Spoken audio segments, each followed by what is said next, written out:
This is my grandma, Florence Habiger. She died last year. She made the most amazing sugar cookies, flawless every single time. So in my 20s, I asked her to write the recipe down, and it has faded over the years, which makes me sad. I've taken pictures of it, but it doesn't compare to this beautiful gift that my husband and friends gave me. My husband transcribed the card, and you can see that it matches beautifully. And then our woodworking friend, John Bartel, he's quite the carpenter, quite the artist, laser cut it onto this cutting board that he made. Now it holds the recipe that I love from my grandma, which has so many wonderful memories for me.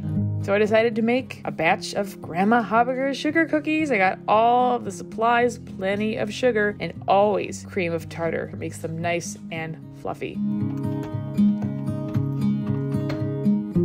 You gotta stamp each one twice with the flat buttered bottom of a cup. All right, here we go.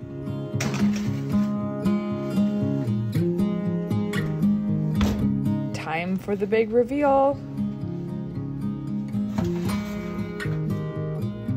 These look pretty good. I might say they are the best batch of Grandma Habiger's sugar cookies I've made yet. Pretty good, Grandma.